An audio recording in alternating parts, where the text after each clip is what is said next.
ले चाय सांझे ले चाय मोटौ की गजब के ठाए। सुबह ले चाय सांझे ले चाय मोटौ की गजब के ठाए। अच्छा सौभाग्य मैं पाएगा भैया मोटौ की गजब के ठाए। अच्छा सौभाग्य मैं पाएगा भैया मोटौ की गजब के ठाए।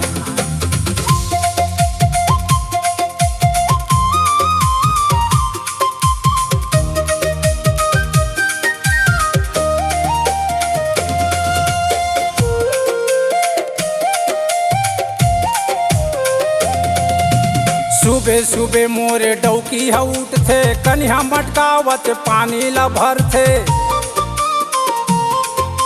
लकर धकर मोर बर चाय बना थे घर के जम्मो बूता ला कर थे। सुबह सुबह मोरे डौकी हउट थे कन्या मटकावत पानी ला भर थे। लकर धकर मोर बर चाय बना थे घर के जम्मो बूता ला कर थे। कुछ कहीं कही देवे तब भोले नहीं कर टाए टाए। कुछ कहीं कही देवे तब भोले नहीं कर टाए टाए। अच्छा सौभाग्य मैं पाएगा भैया मोटौ की गजब के ठाए। अच्छा सौभाग्य मैं पाएगा भैया मोटौ की गजब के ठाए।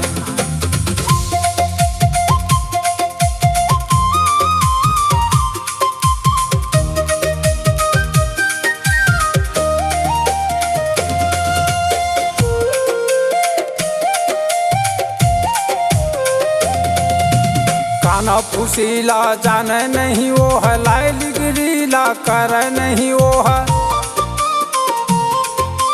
सुघर सलाह देथेगा मोला अड़बड़ माया करथेगा ओहा।